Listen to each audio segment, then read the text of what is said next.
Have you ever slept on the couch because neither of you wanted to say, "I'm sorry," first, and quietly wondered if love was slipping away?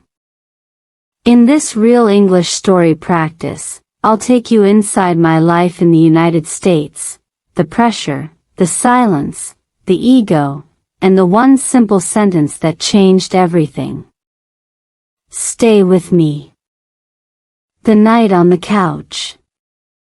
At 2 a.m., the house was silent, but my mind was louder than ever. Two simple words, "I'm sorry," were sitting in my throat, heavy like a stone. That night, I slept on the couch. Not because we stopped loving each other. Not because our marriage was broken. But because neither of us wanted to say sorry first.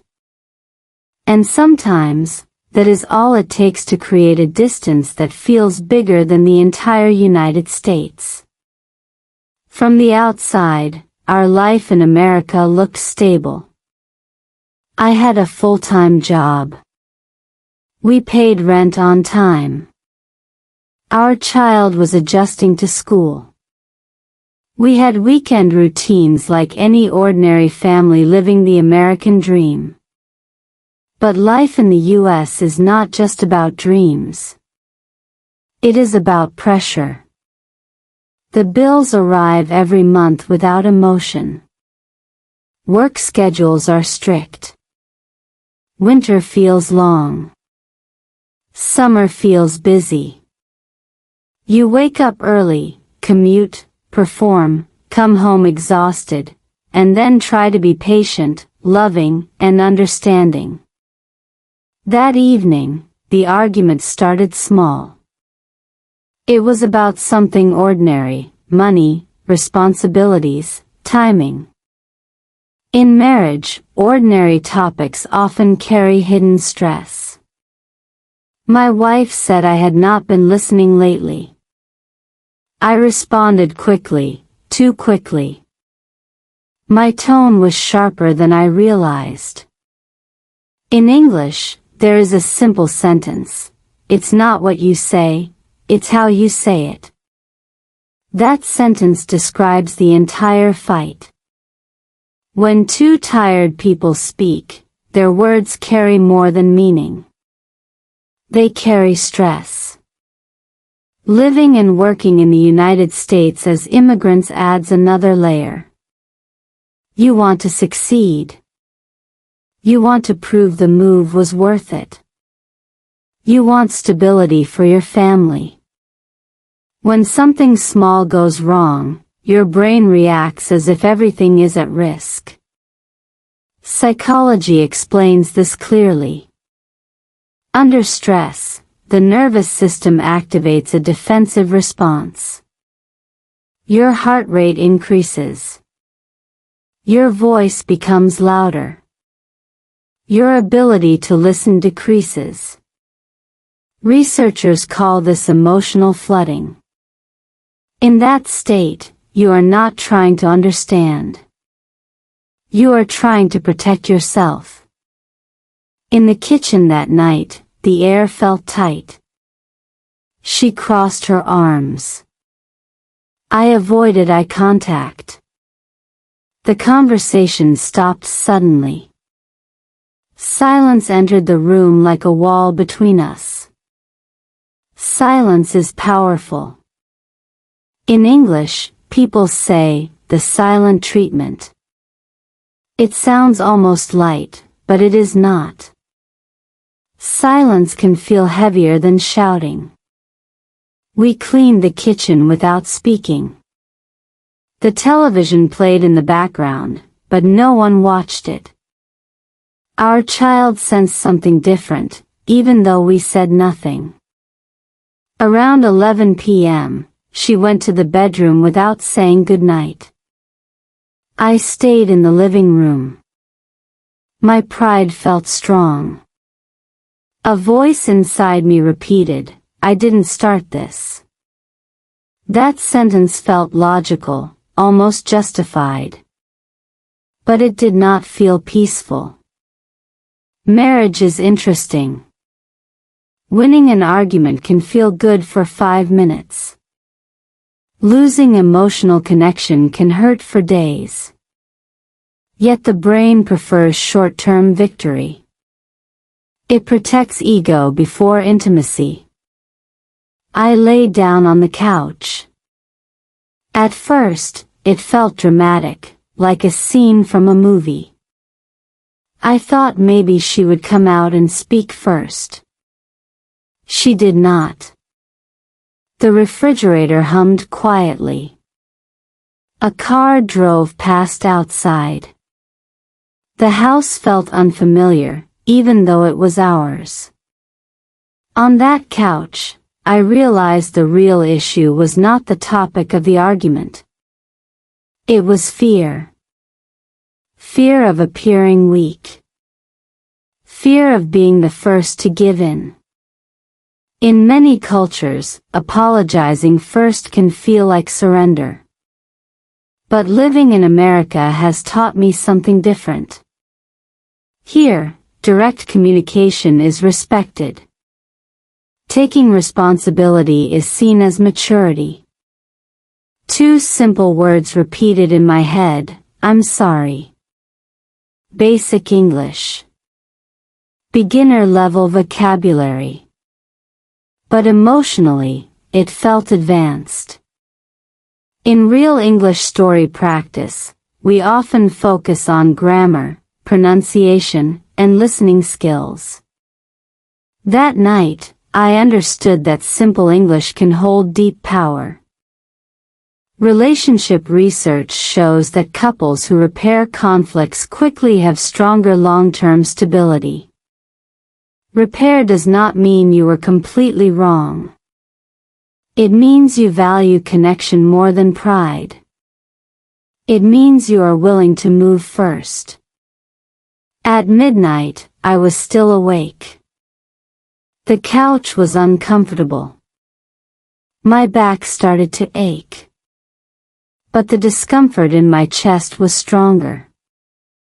I imagined walking to the bedroom. I imagined speaking softly. I imagined her reaction. Then my ego answered again, wait. She should say it first. The human brain loves fairness. It wants balance. It wants equal effort. But relationships are not mathematical equations. They are emotional systems. If both people wait for fairness, silence grows. Another simple English phrase came to my mind: what really matters? Not who started it. Not who was technically right. What truly matters? The longer I stayed on the couch, the clearer one truth became. The couch itself was not the problem. Physical distance is easy to measure. Emotional distance is not. And emotional distance, if repeated too many times, becomes a habit. Living in the United States has taught me many practical lessons: how to manage time, how to budget, how to communicate at work. But that night was teaching me a deeper lesson about marriage. Stability is not built by being right. It is built by being willing. I stared at the ceiling and asked myself quietly, what is stronger, love or pride? The house remained silent. The night moved slowly. And those 2 simple words were still waiting inside me. The night was not over. From dream to reality in America. The dream of moving to the United States often looks bright from far away.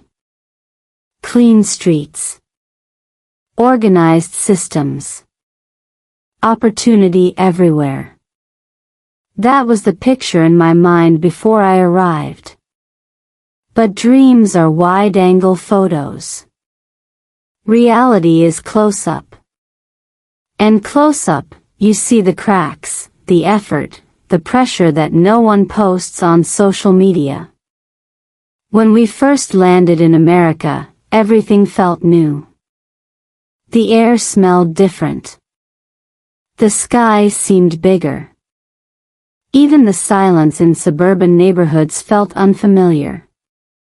In the beginning, I was excited about simple things: opening a bank account, getting a driver's license, understanding how health insurance works. These were small victories. Each one felt like progress. But behind that excitement was quiet stress. Starting over in a new country means starting at zero in many ways. Your previous achievements do not automatically transfer. Your language ability is tested daily. Even if your English is functional, it feels different when you use it in real life, at work meetings, at parent-teacher conferences, at the doctor's office. At my job, I worked hard to prove myself. I listened carefully in meetings. I replayed conversations in my head after work to check if I had misunderstood anything. In real English story practice, we focus on listening and speaking slowly and clearly. In real American workplaces, people speak fast. They use idioms. They joke casually. Sometimes I laughed a little late because I needed an extra second to process the joke. This may sound small, but over time, it builds pressure. When your brain works harder all day just to keep up, you come home mentally tired. And when two mentally tired people meet in the same house, patience becomes thin. The weather also surprised us. Winter in America felt longer than expected. The cold was not just physical. It changed mood. Research shows that limited sunlight can affect emotional balance. Seasonal changes influence energy levels. When you add financial responsibility, work deadlines, and family expectations, the emotional margin becomes narrow. We were both adjusting. My wife was adapting to new systems, new social norms, new routines. Simple things like grocery shopping felt different. In America, you plan ahead. You compare prices. You think about long-term budgeting. Back home, life felt more flexible. Here, structure is stronger. Cultural differences also play a role in marriage. In the United States, communication is often direct. People say what they think clearly. In some Asian cultures, communication can be indirect. You hint. You expect the other person to understand your feelings without explicit words. When two communication styles mix under stress, misunderstandings increase. One evening, before the argument that led me to the couch, we were already tired from weeks of small adjustments. Nothing dramatic. Just daily life. Work schedules. School emails. Car maintenance. Insurance paperwork. Every adult responsibility feels heavier in a second language. Psychologists talk about cognitive load, the amount of mental effort your brain uses. Living in a new country increases cognitive load constantly. You translate. You compare. You calculate. You analyze social signals. That constant processing reduces emotional patience. When my wife said I was not listening, she was not only talking about that moment. She was talking about accumulated distance. And when I responded defensively, I was not only reacting to her sentence. I was reacting to months of pressure I had not expressed. In English, there is a phrase, under pressure. It sounds simple. But pressure changes behavior. A kind person can sound cold. A calm person can become sharp. Not because love disappears, but because stress takes the microphone. Moving to America gave us opportunities. Better education for our child. Professional growth. Exposure to new ideas. But it also tested our communication. In a familiar country, family and friends provide support. In a new country, your partner becomes your primary emotional anchor. If that anchor shakes, the entire system feels unstable. Financial responsibility is another silent factor. Rent in the United States is not small. Health insurance is not optional. Emergency savings are necessary. Every decision feels important. That constant awareness creates background anxiety. Studies in relationship psychology show that external stress significantly increases the likelihood of conflict between partners. The conflict is rarely about the actual topic. It is about emotional capacity. When emotional capacity is low, reactions are faster and harsher. Looking back, the argument that led to the couch was not surprising. It was predictable. Two people carrying invisible weight finally placed it down in the wrong way. In real English story practice, we focus on simple language because clarity reduces confusion. Marriage works the same way. Clear, calm communication prevents emotional buildup. But when exhaustion wins, clarity disappears. That night on the couch did not start in the kitchen. It started months earlier, in job interviews, in winter mornings, in budgeting conversations, in silent worries about the future. The couch was just the visible result. The American dream is real. Opportunity exists. Growth is possible. But growth requires adjustment. And adjustment requires patience, not only with the country, but with each other. Sitting alone later that night, I began to understand something important. The problem was not America. The problem was not work. The problem was not even the argument. The problem was unspoken stress. And when stress stays unspoken, it eventually speaks for you. A small fight, a long night. The argument itself lasted maybe 15 minutes. The silence lasted much longer. If you looked at the situation from the outside, it would seem ordinary. A married couple disagreeing about schedules and responsibilities. Nothing dramatic. No shouting that shook the walls. No broken objects. Just two adults standing in a kitchen in the United States, both tired, both certain they were right. But small fights are rarely small. They are containers. Inside them are expectations, disappointments, invisible fears, and unspoken needs. That evening, it started with something simple. I forgot to confirm an appointment related to our child's school. My wife had reminded me earlier in the week. I thought I had time. She thought I had ignored it. When she asked about it again, her voice was tight. Not loud. Tight. I felt accused. In English, there is a common phrase, you never listen. It is dangerous because it uses the word never.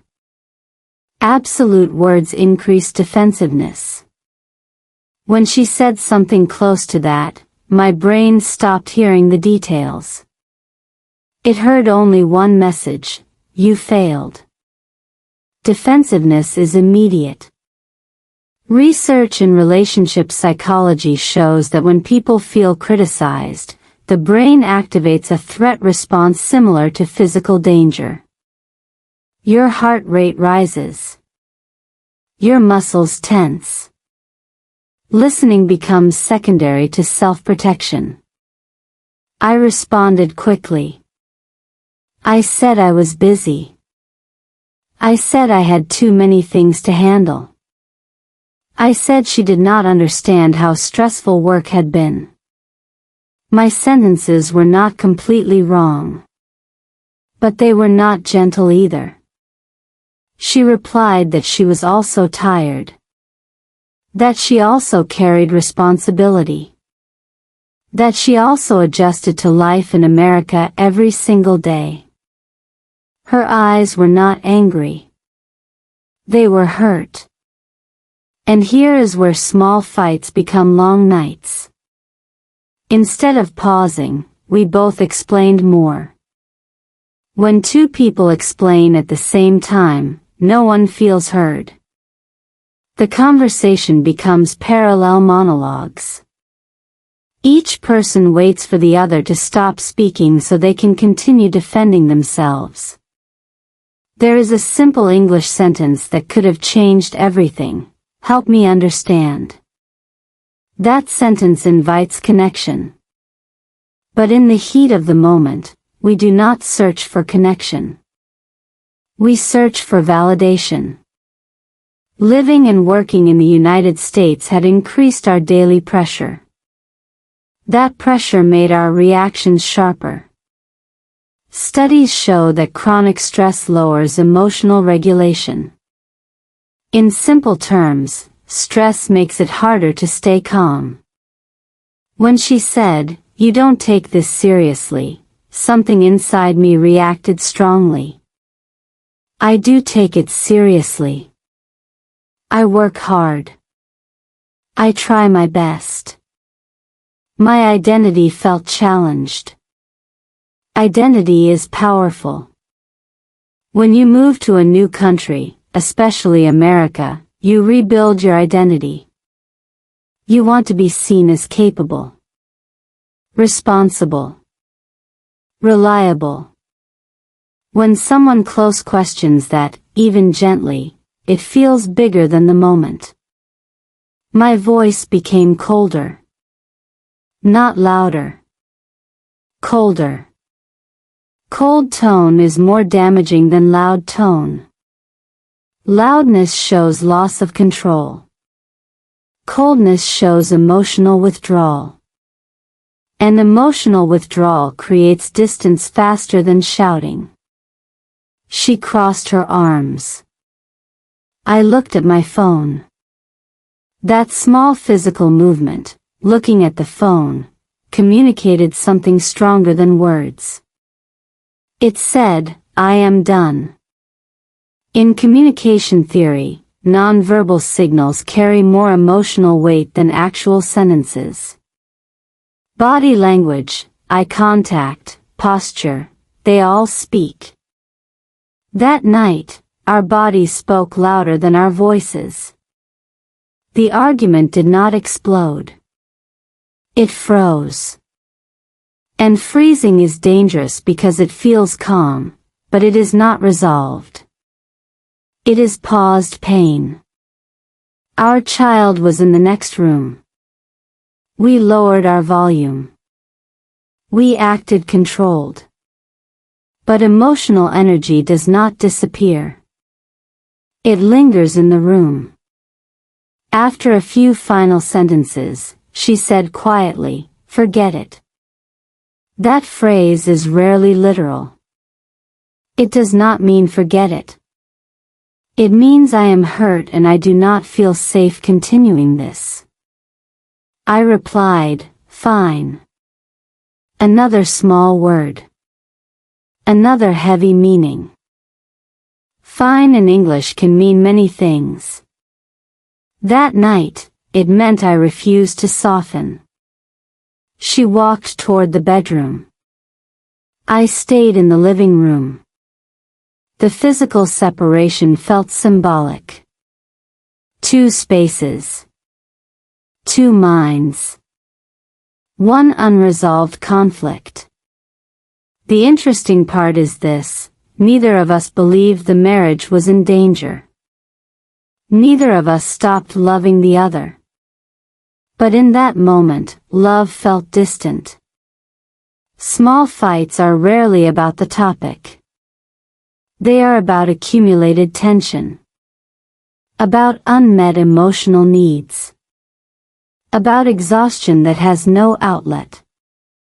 Relationship experts often talk about repair attempts, small actions or phrases that reduce tension. A smile. A light touch. A gentle joke. A simple, "let's slow down." That night, we missed every repair opportunity. And once the door to the bedroom closed, the fight transformed into a question that echoed in the quiet house. Who will say sorry first? That question sounds simple. But it carries pride, fear, fairness, and vulnerability. Lying down later on the couch, I replayed every sentence. I analyzed her tone. I justified my response. My brain searched for proof that I was not wrong. But another part of me asked a deeper question. Even if you are right, what have you won? The kitchen lights were off. The hallway was dark. The house was calm. But inside me, the argument was still active. A small fight had turned into a long night.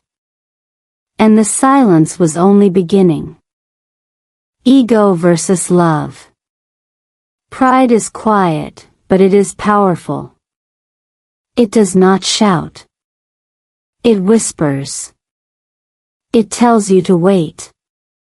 It tells you to protect yourself. It tells you that if you apologize first, you lose. That night on the couch, my body was tired, but my ego was fully awake. There is something interesting about the human brain. Neuroscience shows that when our identity feels threatened, the brain reacts as if we are under attack. The same survival system that protects us from physical danger activates during emotional conflict.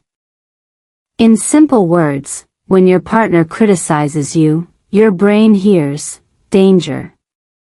So instead of listening carefully, you defend. Instead of softening, you harden. On that couch, I kept repeating the same thought: she misunderstood me. The sentence felt reasonable. But underneath it was another belief: if I say sorry first, I admit I was wrong. This is where ego enters. Ego is not always arrogance. Sometimes it is fear wearing armor. Living and working in the United States had already challenged my sense of stability. Every day, I was proving myself at work. Every week, I was managing finances carefully. Every month, I was calculating expenses. I wanted to be seen as responsible, dependable, strong. When my wife questioned whether I took something seriously, even indirectly, my ego reacted. It felt like my effort was invisible. Psychologists describe this as the need for validation. Humans need to feel seen and appreciated. When that need is not met, defensiveness increases. And when both partners feel unappreciated at the same time, conflict escalates. The question that kept circling in my mind was simple. Why should I apologize if I am not completely wrong? It sounds logical. But marriage is not a courtroom.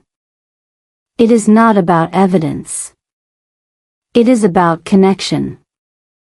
In English, there is a phrase, do you want to be right, or do you want to be happy? That sentence sounds almost too simple. But that night, it felt painfully real. My ego wanted fairness. My heart wanted peace. Ego keeps score. Love forgives. Research from relationship experts like Dr. John Gottman shows that successful couples are not the ones who avoid conflict. They are the ones who repair quickly. Repair requires humility. And humility requires lowering ego. But lowering ego feels risky. It feels like stepping forward without knowing if the other person will meet you halfway. On the couch, I imagined two possible futures. In one future, I waited. She apologized first. My ego felt satisfied. Balance restored. In the other future, I stood up, walked to the bedroom, and said softly, I'm sorry. My ego felt smaller. But maybe our distance would shrink. Ego measures power. Love measures closeness. In immigrant life in America, pride can become stronger than usual. When you leave your home country, you rebuild your identity from scratch. You fight for stability. You want to show resilience. Admitting fault can feel like weakening the image you worked so hard to build. But strength is often misunderstood. In American culture, direct communication and accountability are valued. Leaders admit mistakes publicly. Professionals say, that was my fault. Taking responsibility is seen as maturity, not weakness. That realization slowly entered my mind as I stared at the ceiling. Another psychological concept became clear: emotional gridlock. Gridlock happens when both partners feel stuck. Each person believes the other should change first. Neither moves. Distance grows. Gridlock does not explode loudly. It settles quietly. I began to notice something uncomfortable. My ego was protecting my image, but it was damaging my intimacy. There is a simple English expression, meet me halfway. But what if someone has to walk more than halfway first? What if someone has to take the first step into uncomfortable territory? My breathing slowed. The house remained silent. The darkness felt neutral, not angry. In that stillness, another thought appeared. What if apologizing is not about losing? What if it is about leading? Leadership in marriage is not about control. It is about courage. The courage to break silence. The courage to soften your voice. The courage to say, I care more about us than about this argument. Ego is concerned with self-protection. Love is concerned with relationship protection. Both feel important. But they cannot lead at the same time. Stress from work, from living in the United States, from managing adult responsibilities, all of it had built tension. That tension made ego louder. But tension is temporary. Emotional habits are long-term. If we repeat pride too often, it becomes our pattern. On that couch, I asked myself something deeper than who started the fight. I asked, what kind of husband do I want to be? Do I want to be technically correct, or emotionally available? Psychological studies show that vulnerability increases trust. When one partner shows openness, it often invites reciprocity. Vulnerability is contagious in a positive way. But vulnerability feels exposed. It feels uncertain. My ego said, wait. My heart said, move. And in that quiet living room in America, with the weight of responsibility, culture, work, and family pressing gently on my chest, I realized something simple. Ego protects the moment. Love protects the future. The night was still deep. The bedroom door was still closed. And the decision was getting closer. The words I almost said. The distance between the couch and the bedroom door was only a few steps. But that night, it felt like a mile. I sat up slowly. The house was dark except for a small light in the hallway. My phone screen showed 1:37 a.m. Time was moving, even if we were not. And inside my chest, two simple English words were waiting, I'm sorry. In real English story practice, we often repeat short, clear sentences. We say them slowly. We practice pronunciation. We focus on clarity. That night, I realized something powerful. Simple English can save complicated emotions. I'm sorry. Beginner level grammar. Present tense. 2 words. But emotionally, those words felt advanced. I stood up halfway, then sat down again. My ego was not shouting anymore. It was negotiating. What if she thinks I am fully wrong? What if she does not respond? What if she stays silent? Uncertainty is uncomfortable. The brain prefers predictable outcomes, even negative ones. Psychologists explain that humans avoid vulnerability because it feels like loss of control. When you apologize first, you cannot control the reaction. You step forward without protection. Living and working in the United States had trained me to plan carefully. Budget carefully. Schedule carefully. Think ahead. Apologizing first does not feel strategic. It feels risky. But marriage is not a business contract. It is an emotional partnership. I replayed the argument again in my mind. Her tone. My response. The moment her eyes changed from frustration to disappointment. That detail stayed with me. Disappointment is heavier than anger. There is another simple English phrase. I didn't mean to hurt you. I whispered it quietly to myself, just to hear how it sounded. Slowly. Clearly. I practiced it like a listening and speaking exercise. I didn't mean to hurt you. The sentence felt honest. In communication research, tone carries more emotional weight than vocabulary. A soft voice can calm a situation. A defensive tone can escalate it. I realized that even if my words were logical earlier, my tone was not kind. Kindness is often more important than correctness. The American lifestyle moves quickly. Work emails do not wait. Deadlines do not pause. Traffic does not slow because you are tired. But emotional repair requires slowing down. It requires intention.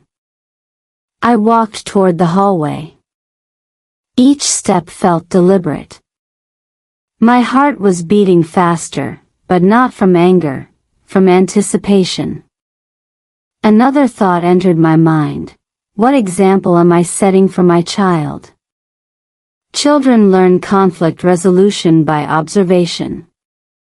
They watch how parents speak, how parents apologize, how parents reconnect. Studies show that healthy repair between parents increases children's emotional security. If I wait for her to apologize first, what am I teaching? Pride or responsibility?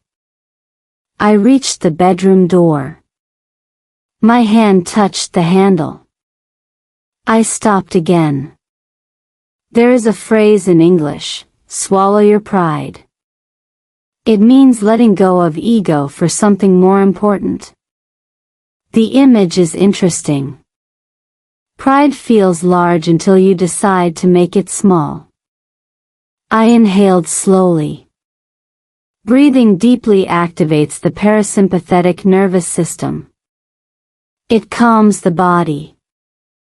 I had read about this before. In that moment, I needed it. Slow inhale. Slow exhale. In real English story practice, we speak slowly for clarity. That night, I breathed slowly for courage. The fear was not about losing the argument. The fear was about emotional rejection. What if she turns away? What if she says nothing? Silence after vulnerability feels painful. But distance without vulnerability feels worse. I opened the door gently. The room was dark. She was lying on her side, facing away. I could not tell if she was asleep. I whispered her name softly. No response. I sat on the edge of the bed. The mattress shifted slightly. She moved a little but did not turn around. This was the moment. Two words stood at the edge of my lips. I paused again.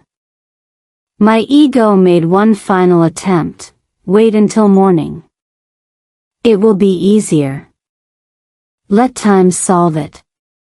But time does not solve unspoken tension. It only delays it. I continued. I'm sorry. The room stayed quiet for a second that felt longer than the entire argument. Then I added, more clearly, slower, just like a practice sentence in a listening lesson. I'm sorry for my tone. I was stressed, but that's not an excuse. Honesty creates space. She did not answer immediately. I could hear her breathing. Then she turned slightly toward me. Her voice was soft. I'm sorry too. The relief was physical. My shoulders relaxed. My chest felt lighter. The conflict had not destroyed us. It had tested us. Two adults. Two egos. Two simple apologies. That night, I understood something deeply practical and emotional at the same time. Communication in marriage is not about advanced vocabulary. It is about courage in simple sentences. In America, where independence is valued, taking responsibility is strength. In marriage, vulnerability is strength. The couch had been uncomfortable.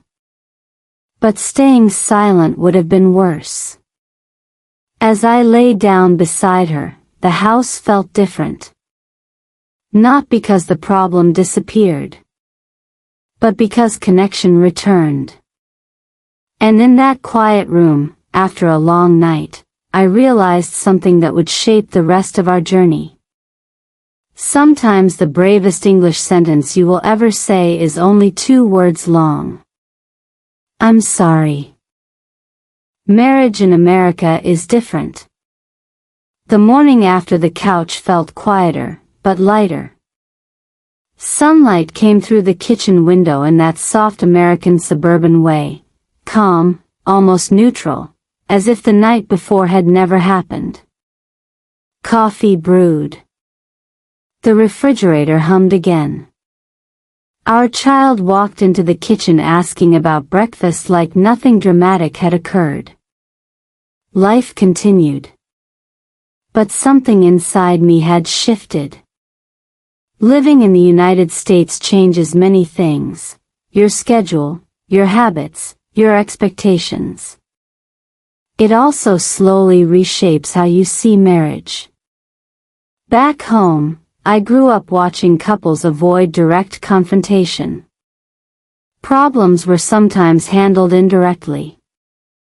Apologies were implied more than spoken. Love was shown through actions, not always through clear verbal communication. In America, communication culture feels different. People say exactly what they mean. At work, managers say, I need you to improve this. Friends say, that hurt my feelings. Partners say, we need to talk. The directness can feel uncomfortable at first. But it has one advantage: clarity. Clarity prevents guessing. In marriage, guessing is exhausting. That morning, after we both apologized the night before, we actually talked. Not loudly. Not defensively. Calmly. She explained that she had been overwhelmed for weeks. Adjusting to American systems, school emails, medical forms, insurance policies, had drained her mentally. She did not feel supported in that moment. It was not about the appointment. It was about feeling alone in responsibility. I listened differently this time. Listening is a skill. In real English story practice, we train our ears to focus on meaning, not just words. Marriage requires the same focus. Instead of preparing your response while the other person speaks, you absorb what they feel. I told her that work had been heavier than usual. I had been afraid of making mistakes at my job. In the United States, professional performance matters a lot. There is less margin for error. That pressure made me sensitive. When she questioned my seriousness, I reacted defensively because I already doubted myself internally.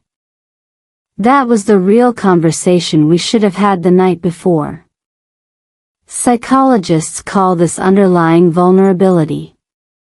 Many arguments are surface level. Beneath them are fears: fear of failure, fear of being unappreciated, fear of instability. Marriage in America taught me something important: independence and partnership must coexist. In this culture, individuals are encouraged to be self-reliant. But marriage requires interdependence. You cannot handle everything alone and still expect emotional closeness. There is a common English phrase, "We're on the same team." That sentence changed my perspective. Conflict does not mean you are opponents. It means you temporarily forgot you share the same goal. In immigrant life, especially in the US, teamwork becomes essential. There is no extended family nearby to solve daily problems. No familiar support system down the street. Your spouse becomes your closest ally. When that alliance weakens, even slightly, daily stress feels heavier. Research shows that couples who view conflict as a shared problem, instead of a personal attack, resolve disagreements faster. Language shapes perception. If you say, "You did this," it creates distance. If you say, "We're struggling with this," it creates unity. That morning, we began to shift our language.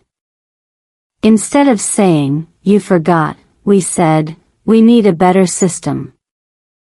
Instead of saying, "You don't listen," we said, "We both need to slow down." Small linguistic changes produce emotional changes.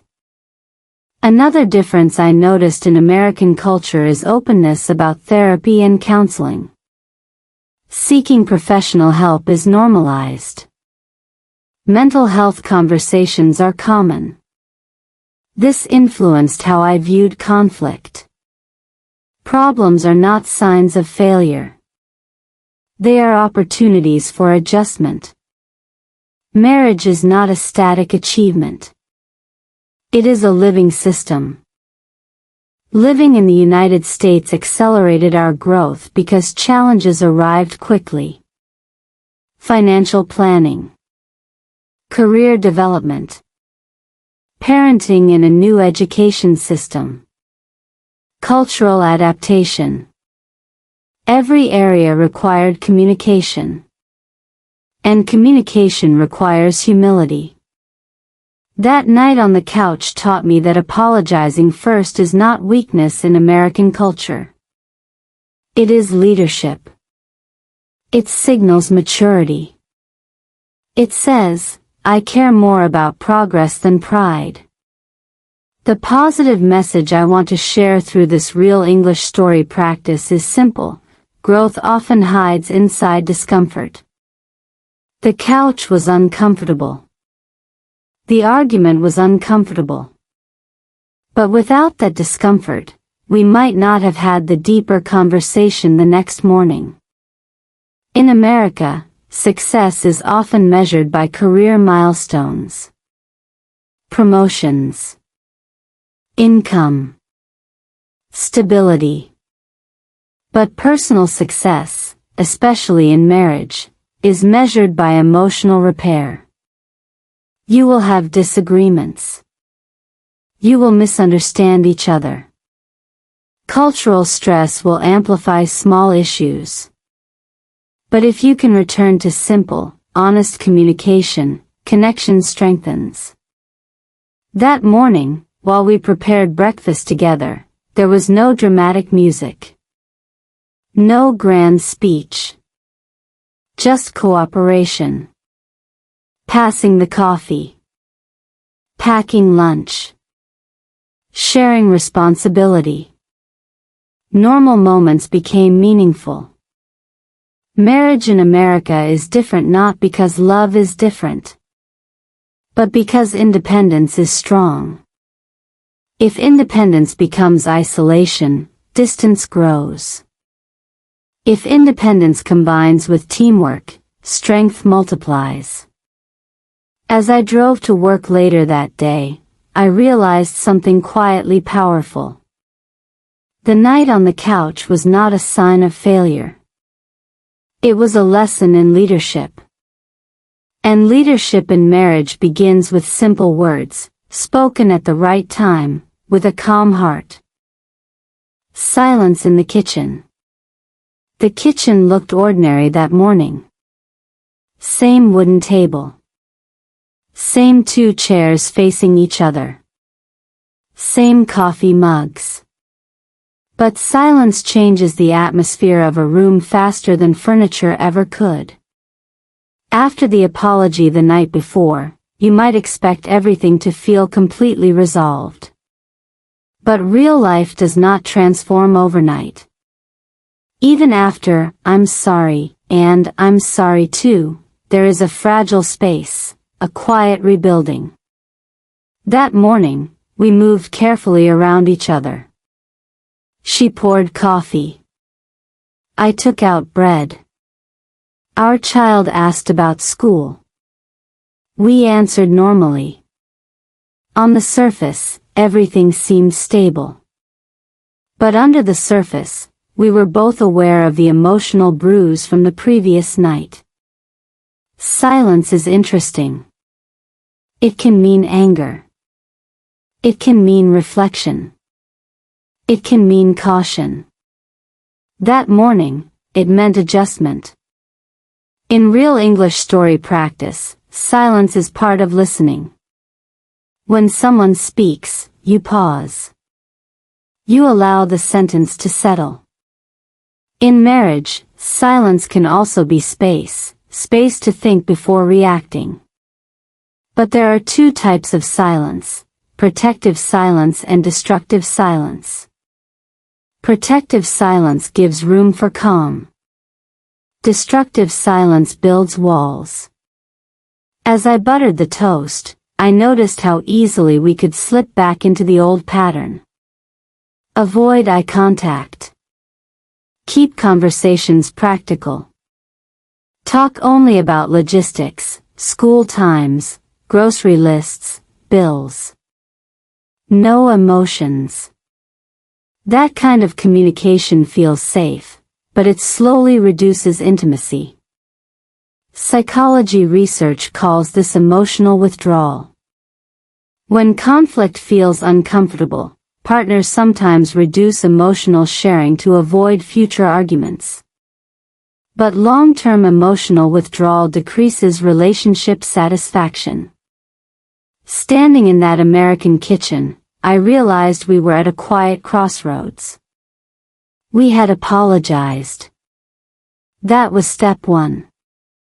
But step two was rebuilding openness. She finally looked at me and said softly, "We should probably make a weekly plan for appointments." Her voice was neutral. Not accusing. Not defensive. This was a repair attempt. Repair attempts are small actions that move the relationship back toward connection. They are often practical suggestions, gentle humor, or calm invitations to talk. Instead of responding quickly like the night before, I slowed down. Slowing down is a skill. In English conversation practice, we emphasize pacing. Speak clearly. Don't rush. The same principle works in marriage. When emotions are involved, speed increases misunderstanding. I nodded and said, "That's a good idea. Maybe we can sit down tonight and organize everything together." Together. That word matters. Language shapes reality. When we say, "together," we reinforce partnership. In stressful immigrant life in the United States, partnership is survival. Financial planning, parenting, adapting to American systems, none of these are easy alone. The kitchen table became not just a place for breakfast, but a strategy center for our family life. But even as we spoke calmly, I sensed hesitation. Emotional trust rebuilds gradually. After conflict, partners subconsciously test safety. Would we return to defensiveness? Would stress explode again next week? Trust repairs through consistency. There is a simple English phrase: actions speak louder than words. Apologizing was important. But consistent supportive behavior would prove sincerity. As the morning continued, something small but meaningful happened. While packing lunch, she handed me the container and our hands touched briefly. It was not dramatic. But it was intentional. Physical connection reduces stress hormones. Studies show that even small touches increase oxytocin, the bonding hormone. Connection is biological as well as emotional. Later, after our child left for school, the house became quiet again. But this silence felt different from the night before. It felt reflective, not hostile. She sat down at the table and said, "Moving here has been harder than I expected." There it was. The deeper layer. Immigrant life in America often looks exciting from outside. Opportunity. Freedom. New beginnings. But adjustment includes loneliness. Cultural misunderstanding. Missing extended family. Feeling like you always have to prove yourself. I sat down across from her. Instead of offering solutions immediately, I listened. Active listening involves eye contact, nodding, and reflecting back what you hear. I said, "It sounds like you've been feeling overwhelmed." She nodded. That one sentence reduced tension more than any argument defense ever could. Validation does not mean agreement. It means recognition. Research in emotional intelligence shows that feeling understood decreases defensive reactions significantly. When someone feels heard, they soften naturally. In that quiet kitchen in the United States, we were not just solving an argument. We were learning how to adapt our marriage to a new environment. Marriage in America requires intentional communication because life moves quickly. If you do not pause to connect, distance forms silently. The kitchen became our classroom. Not a dramatic reconciliation scene. Not tears. Not loud promises. Just two adults choosing to slow down and adjust. By the time I left for work, something subtle had changed. The emotional temperature had stabilized. Not perfect, but stable. As I closed the front door, I understood something clearly. Conflict is not the real enemy. Unaddressed silence is. That morning in the kitchen taught me that rebuilding after a fight is not about grand gestures. It is about consistent, small, calm communication. And in that ordinary American kitchen, we were quietly choosing connection again. When love needs more than emotion. Love feels powerful in the beginning. It feels automatic. Effortless. Emotional. But years into marriage, especially while building a life in the United States, you learn something practical. Love is not sustained by emotion alone. It is sustained by skills. That realization did not arrive dramatically. It grew slowly after the night on the couch and the quiet morning in the kitchen. I started noticing patterns. Not just in our arguments, but in our daily routines. Emotion is spontaneous. Communication is intentional. In real English story practice, we do not rely on natural talent. We practice listening. We practice pronunciation. We repeat simple sentences until they feel natural. Marriage works the same way. If you do not practice communication, misunderstandings increase. One afternoon after work, I sat in my car before going inside. I asked myself a direct question: what practical skills does our marriage need right now? Not romance. Not big promises. Skills. Psychologists often describe long-term relationships as emotional systems that require maintenance. Just like a car in America needs regular oil changes, a marriage needs regular communication checks.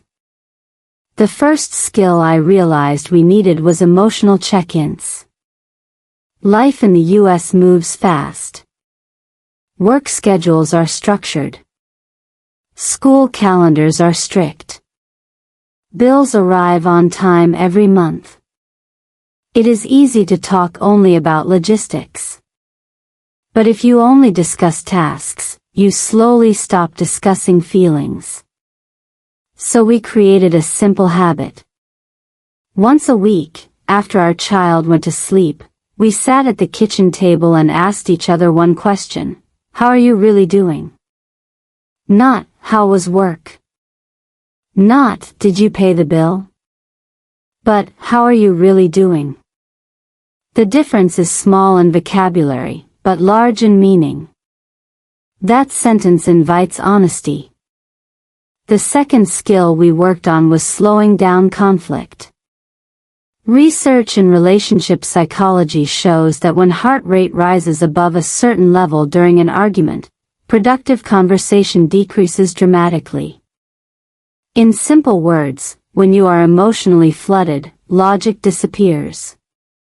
So we agreed on something practical. If either of us felt overwhelmed during a disagreement, we would say, let's pause. Not, stop talking. Not, you're wrong. Just, let's pause. Pause means step away for 20 minutes. Calm down. Breathe. Return when ready. It sounds simple. But simple systems prevent complex damage. The third skill was language awareness. We noticed that certain words escalated tension quickly. Words like always and never. Absolute language increases defensiveness. So we replaced them with specific examples. Instead of saying, you never help, we said, yesterday I felt alone handling everything.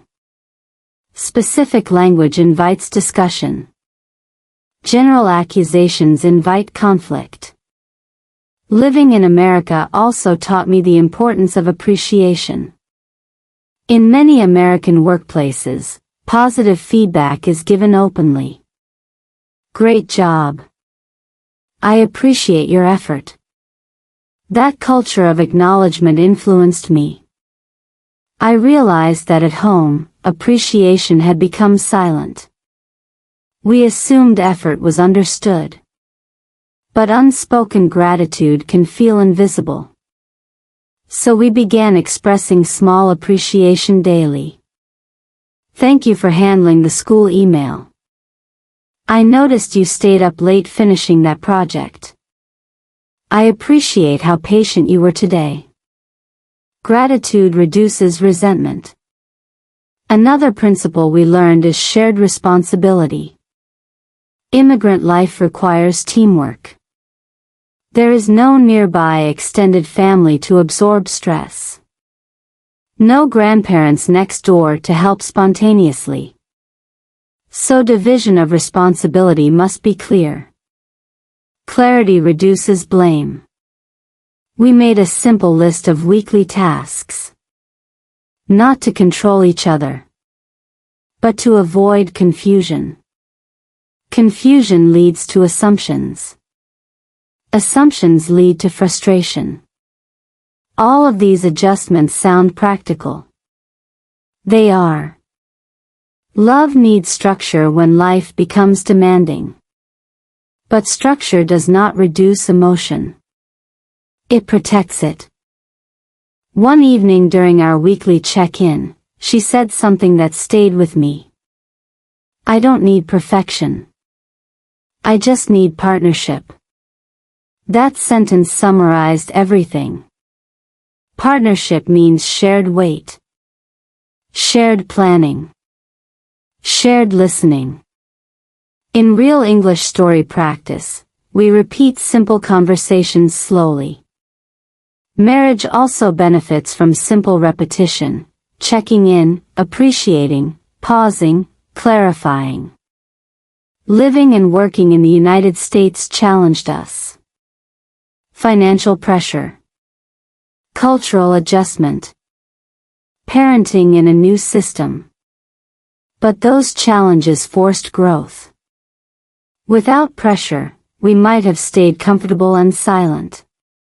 With pressure, we were forced to learn communication skills we should have learned earlier. Emotion brought us together. Skills kept us connected. As I reflected on the night on the couch, I realized it was not just about pride versus love. It was about maturity versus reaction. About building habits instead of relying on feelings. Feelings change. Systems stabilize. In that American kitchen where we once stood in silence, we now practiced intentional conversation. Not every week was perfect. Not every check-in was deep. But consistency created safety. And safety allows love to breathe. That is the positive message I want to share. Marriage is not weakened by conflict. It is weakened by neglecting growth. Love needs more than emotion.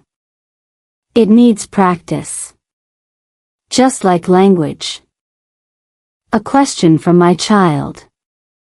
It did not come during an argument. It did not come during a deep conversation. It came on a completely ordinary Saturday afternoon, in the middle of folding laundry. Our child was sitting on the living room floor, building something with small plastic blocks. The television was on quietly in the background. Sunlight moved slowly across the carpet. Life felt normal. Then the question arrived. Are you and Mom mad at each other? The block stopped moving in my hands. Children notice everything. Even when you think you are hiding tension well, they sense emotional shifts. Research in child psychology confirms this.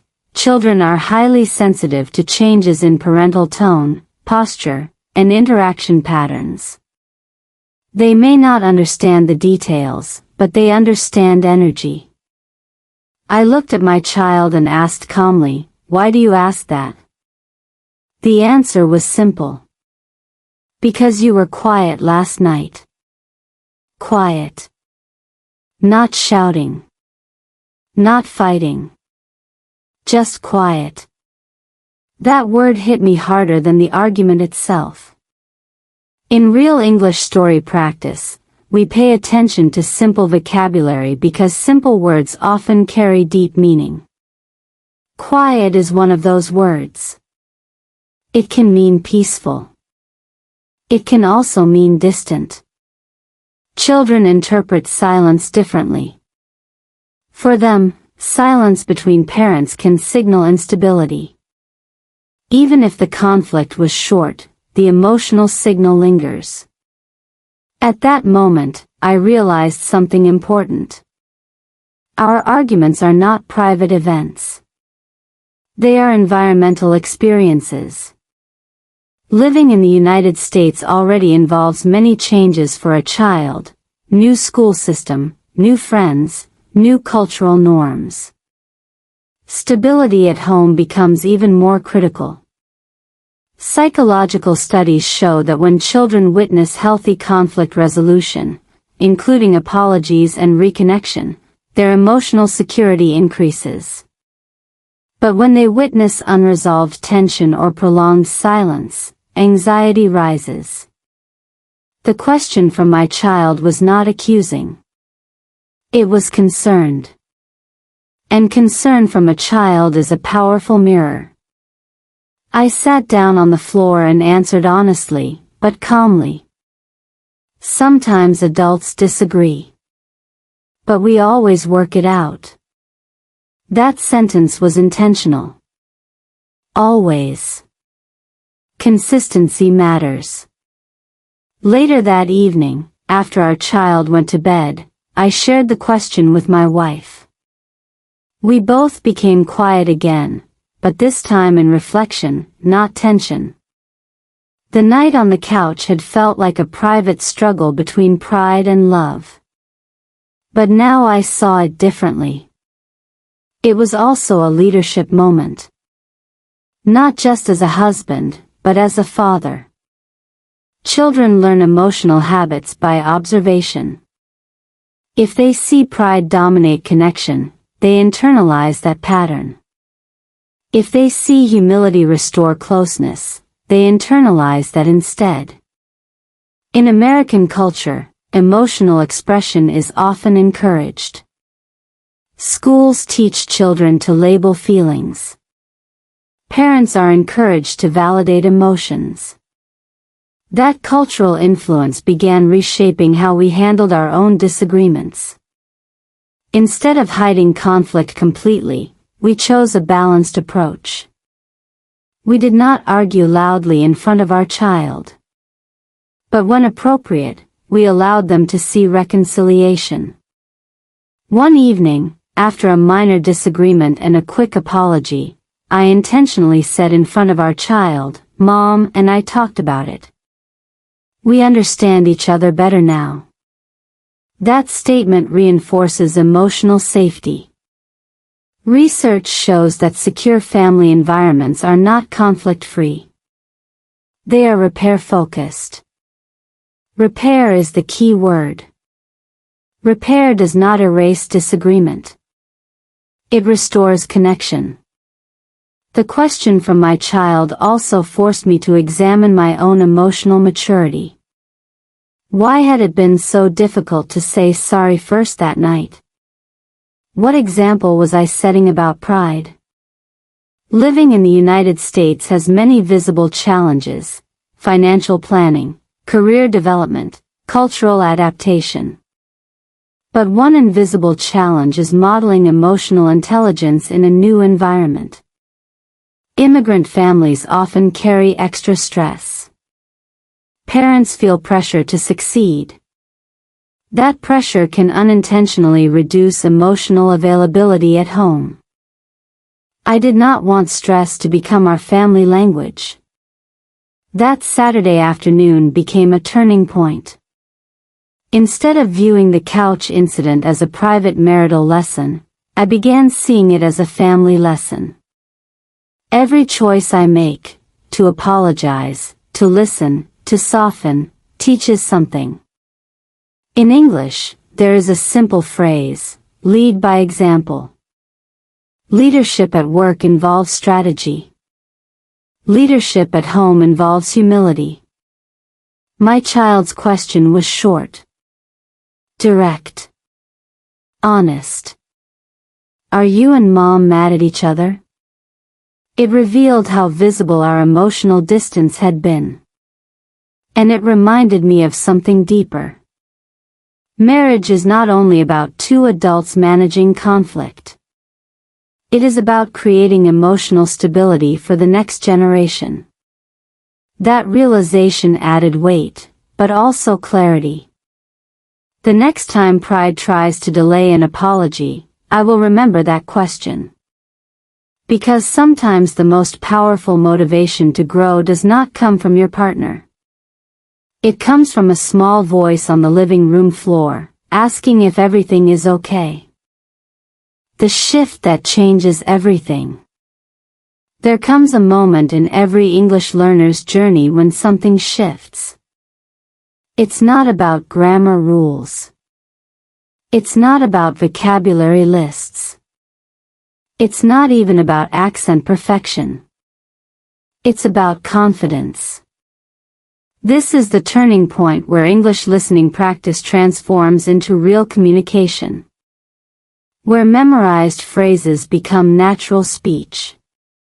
Where hesitation fades and fluency begins. In this final chapter of your English listening and speaking practice journey, we focus on one powerful goal: using English in real life with calm, clarity, and confidence. Let's begin. Picture this scenario. You're at a cafe in New York. The barista asks, "What can I get started for you?" Instead of freezing, you respond naturally. "I'll have a medium latte with oat milk, please." Simple. Clear. Smooth. This is not advanced English. This is confident English. And confident English is built through consistent daily English listening practice, shadowing, and repetition. Now imagine a different moment. You're in a job interview. The interviewer asks, "Can you tell me about yourself?"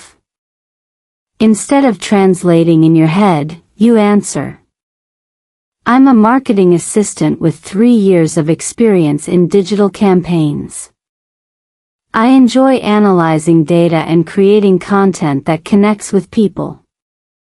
That response isn't complicated. It's structured, natural, and direct, exactly what American professional communication values. This is why spoken English practice for real-life situations matters more than memorizing rare vocabulary. Let's break down the key elements that help you reach this level. First, listening with purpose. Passive listening is helpful, but active listening creates fluency. When you practice American English listening comprehension, focus on rhythm, stress, and tone. Notice how native speakers connect words. For example, want to becomes wanna. Going to becomes gonna. Did you becomes didya. Understanding these natural reductions improves both listening and speaking skills dramatically. Second, shadowing for natural pronunciation. Shadowing means repeating immediately after the speaker, copying intonation and emotion. This technique builds muscle memory in your mouth and trains your brain to process English faster. Try this line. "I wasn't expecting that, but I'm glad it happened." Repeat it. Match the speed. Match the feeling. This is how English pronunciation practice becomes automatic. Third, thinking in English. Translating from your native language slows you down. Start with simple thoughts in English. "I'm hungry. I need to finish this. That sounds interesting." Daily micro-thinking builds fluency faster than you expect. Now let's practice a real-life conversation together.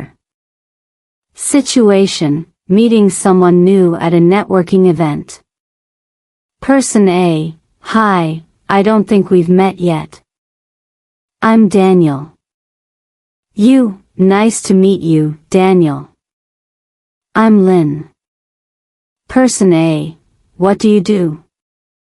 You: "I work in customer service for a tech company. How about you?" Short, polite, professional. This is everyday American English conversation practice, practical, useful, and realistic. Another scenario, expressing opinions. Someone says, "I think remote work is better than office work." You respond, "I see your point, but I actually prefer working in an office. I find it easier to focus." Notice the structure. Acknowledge, express, explain. This format works in debates, meetings, and casual discussions. Fluency is not speed. Fluency is clarity without fear. Now let's talk about confidence blocks. Many learners feel embarrassed about their accent. But here's the truth: clarity matters more than perfection. In the United States, people are used to diverse accents. What makes communication successful is tone, confidence, and structure. Instead of saying, "Sorry for my bad English," try, "Let me explain that again more clearly." That small shift changes your energy immediately. Confidence grows from preparation. If you prepare answers for common situations, ordering food, small talk, interviews, presentations, your brain recognizes patterns. When similar situations happen in real life, you respond automatically. That's why structured English speaking practice for beginners and intermediate learners works so effectively. Let's do one final fluency drill. Repeat after me. I'm still learning, but I'm improving every day. I feel more comfortable speaking English now. I can communicate clearly and confidently. Say it slowly. Then say it naturally. Then say it with conviction. Language learning is emotional. Progress is rarely linear. Some days you feel unstoppable. Other days you forget simple words. That's normal. Consistency beats intensity. 10 minutes of focused daily English listening and speaking practice every day is more powerful than 2 hours once a week. Before we close, here's your challenge. For the next 7 days, record yourself speaking English for 2 minutes daily. Choose any topic, your day, your goals, your favorite movie, your opinion on technology. Listen back. Notice improvement. Adjust pronunciation. Repeat. This self-feedback loop accelerates fluency. And remember, you don't need perfect grammar to start conversations. You don't need a native accent to be respected. You don't need advanced vocabulary to be understood. You need courage. Practice. Repetition. This series was designed to guide you step by step through practical English listening practice, real-life spoken English exercises, and natural American communication patterns. Now it's your turn to step forward. Your voice matters. Your story matters. Your English matters. And this is only the beginning. Keep practicing. Keep speaking. Keep showing up. Fluency isn't a destination, it's a daily decision. Master real-life English conversations. Real-life English conversations move fast. There's no pause button. No time to translate. No chance to rehearse. That's why mastering real-life English conversation practice is the key step between studying English and actually living in English. In this lesson, we focus on thinking quickly, responding naturally, and sounding confident in everyday American situations. This is practical, high-impact English listening and speaking practice designed for real-world communication. Let's start with something simple but powerful, reaction phrases. When someone tells you surprising news, instead of staying silent, you can say, "No way. That's crazy. Seriously? I didn't see that coming." These short responses keep conversations alive. They show engagement. They make you sound natural in everyday American English. Now imagine this situation. A coworker says, "We might need to stay late to finish this project." A nervous response might be, okay." A confident response sounds like, "Got it. How late are we talking?" Short. Direct. Calm. That's the difference between passive English and active English. Let's build your fast response ability. When someone asks, "What did you do this weekend?" Instead of freezing, follow this formula. 1. Past action. 2. small detail. 3. Optional feeling. Example. I visited my cousin in San Diego. We tried a new sushi place downtown. It was actually really good. That structure works every time. It keeps your answer flowing naturally during English speaking practice for daily life. Now let's talk about thinking speed. Fluency is mental flexibility. Your brain needs ready-to-use phrases. Here are versatile sentence starters that buy you thinking time while sounding fluent. That's an interesting question. Let me think about that for a second. From my experience. It depends on the situation. Native speakers use these constantly. Add them to your spoken English training routine. Here's a workplace scenario. Your manager asks, "Do you think this strategy will work?" You respond, "It could work, especially if we focus on social media. However, we might need more data before launching." Notice the balance. Agreement plus suggestion plus caution. This makes you sound professional during business English conversation practice. Now let's practice handling disagreement politely, an essential skill in American culture. Instead of saying, "You're wrong," try, "I see what you mean, but I look at it a little differently. I understand your point. At the same time, I think." This softens conflict while keeping your opinion strong. It's a core part of confident English communication skills. Let's shift to social situations.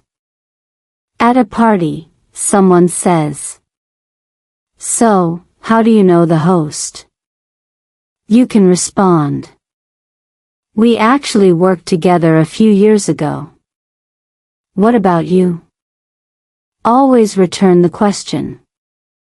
Conversations are like tennis, back and forth. This habit instantly improves your English conversation flow. Now imagine ordering food in a busy restaurant. The server asks, "Are you ready to order?" A natural response. "Yes, I'll have the grilled chicken with a side salad. And could I get that without onions?"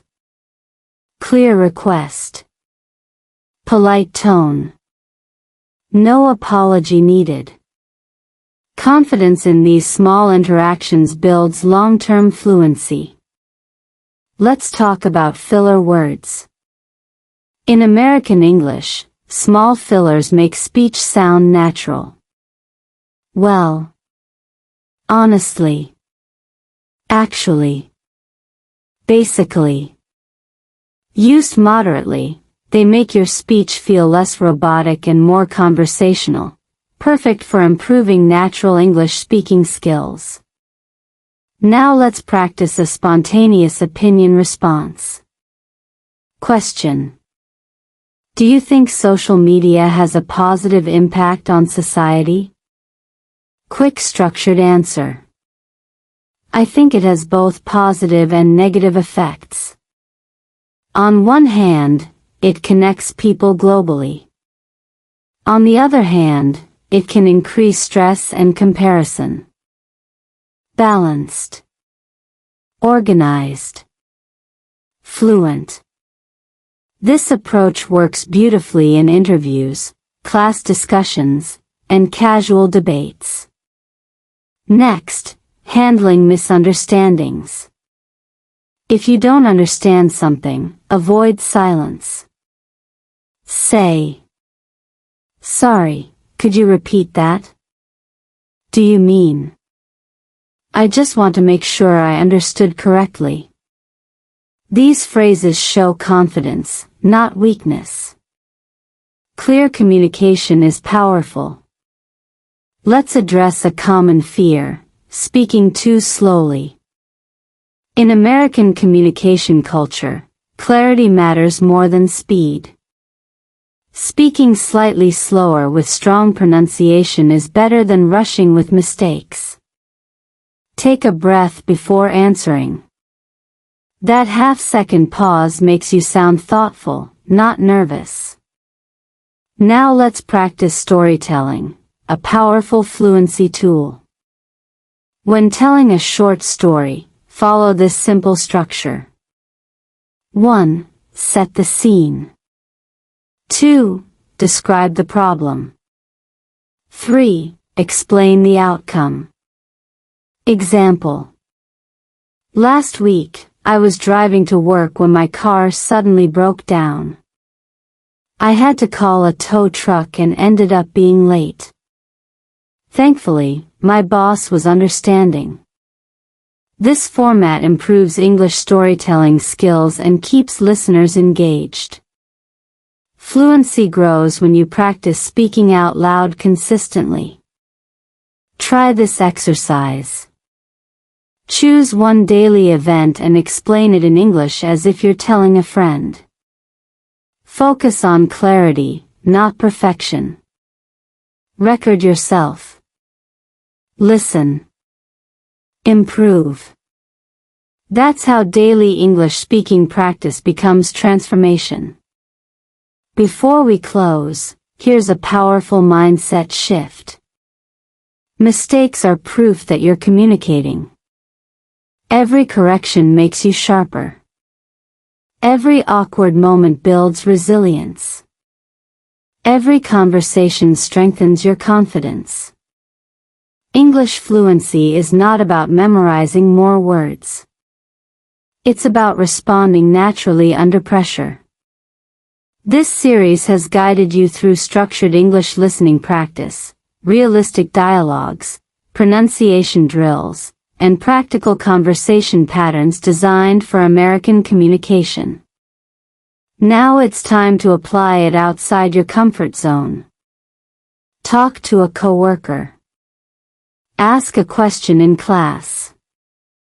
Start small talk at a cafe. Join an online discussion. Each interaction moves you closer to effortless fluency. You are not bad at English. You are in progress. And progress, practiced daily, becomes confidence. Keep thinking in English. Keep responding quickly. Keep sounding natural. Your voice is getting stronger every time you speak. And the next time someone starts a conversation with you, you won't hesitate. You'll respond naturally. Speak English without fear. There's a powerful difference between knowing English and using English. Many learners understand grammar rules. They recognize vocabulary. They can pass written tests. But when it's time to speak in a real conversation, something blocks the words. That block is not intelligence. It's hesitation. This lesson focuses on removing hesitation and building automatic English fluency through structured, realistic English listening and speaking practice designed for everyday American communication. Let's begin with a simple truth. Fluency is repetition under realistic conditions. When your brain hears natural English daily, with real speed, natural rhythm, and connected speech, it adapts. Over time, responses become automatic instead of forced. That's why consistent daily English listening practice matters more than occasional long study sessions. Now imagine this scenario. You're on a video call with international coworkers. Suddenly, someone says, "Can you walk us through your idea?" Your heart races. Instead of panicking, you start with, "Sure. So basically, the main idea is to simplify the process and reduce unnecessary steps. Notice that opening phrase, so basically. It buys time. It sounds natural. It signals confidence. These conversational bridges are essential in real-life English conversation practice. Let's build your automatic responses with practical patterns. When someone gives you good news. That's awesome. I'm really happy for you. You deserve it. When someone shares a problem. That sounds frustrating. I can imagine how stressful that must be.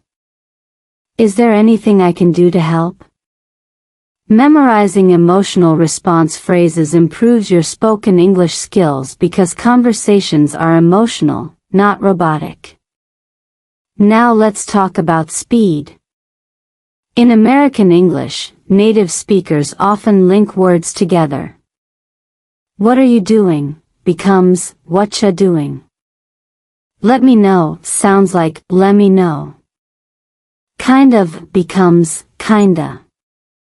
Training your ear to recognize connected speech dramatically improves English listening comprehension. Try this short practice. Original sentence. I'm going to check it out later. Natural spoken version. I'm gonna check it out later. Repeat it naturally, not perfectly. Pronunciation progress comes from rhythm, not perfection. Next, let's work on thinking structure. When answering open-ended questions, follow this 3-step fluency formula. 1. Clear opinion. 2. Short reason. 3. Quick example. Question. Why do you want to improve your English? Answer. I want to improve my English because it opens more career opportunities. For example, many international companies require strong communication skills. This structure works beautifully in interviews, networking events, and professional settings, key for business English speaking practice. Now let's address fear directly.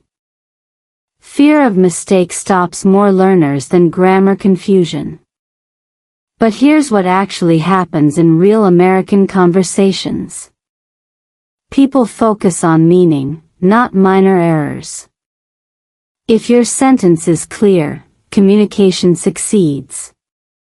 Instead of apologizing for mistakes, continue your thought confidently. That mindset shift accelerates English fluency development. Let's practice a real-world scenario, giving an opinion in a meeting. Someone says, "We should increase our marketing budget." You respond, "I agree that visibility is important. However, I think we should test a smaller campaign first to measure the results." Agreement plus suggestion plus strategy. This pattern makes you sound analytical and professional during advanced English conversation practice. Now let's move to casual small talk. At a coffee shop, someone comments, "This weather is unpredictable lately." You reply, "Seriously? It was sunny this morning, and now it looks like it might rain." Short, relatable, natural. Small talk builds social fluency. It's a safe space for practicing everyday American English phrases. Next, handling unexpected questions. If you need time to think, use natural delay phrases. That's a good question. Let me think for a second. Off the top of my head. These phrases prevent awkward silence and maintain conversation flow. Now let's practice storytelling confidence. Storytelling improves vocabulary recall and sentence organization. Structure your short stories like this. Beginning. So this happened last week. Middle. I wasn't expecting it, but. Ending. In the end, everything worked out. Example. So this happened last week. I accidentally sent an email to the wrong person. I was embarrassed at first, but I quickly apologized. In the end, it wasn't a big deal. Clear. Honest. Relatable. Storytelling strengthens English speaking fluency for daily life because it forces your brain to organize thoughts naturally. Let's talk about consistency. 5 to 10 minutes of focused daily English speaking practice is more effective than passive scrolling through videos. Speak out loud. Record yourself. Shadow real dialogues. Repeat phrases until they feel automatic. Automatic speech is the goal. Before we close, here's a 7-day fluency challenge. Day 1, describe your morning routine in English. Day 2, give your opinion about technology. Day 3, tell a short story about a mistake you made. Day 4, practice ordering food out loud. Day 5, role-play a job interview answer. Day 6, explain your favorite hobby. Day 7, summarize your week in 2 minutes. This structured repetition strengthens American English communication skills rapidly. Remember, you don't need perfect grammar to sound confident. You don't need advanced vocabulary to be respected. You don't need a native accent to be understood. You need repetition. You need courage. You need consistency. The difference between hesitation and fluency is daily action. Every conversation you attempt builds mental speed. Every sentence you complete builds confidence. Every mistake you survive builds resilience. Fluency is not about speaking fast. It's about speaking clearly without fear. Keep practicing. Keep responding. Keep trusting the process. Your English is no longer something you study. It's becoming something you use. And once you start using it confidently, there's no going back. This isn't just another English listening practice series. This is the moment you stop watching and start speaking. You've trained your ear with real American English listening comprehension. You've practiced natural responses through structured English conversation exercises. You've built confidence with realistic spoken English practice for daily life. But here's the truth.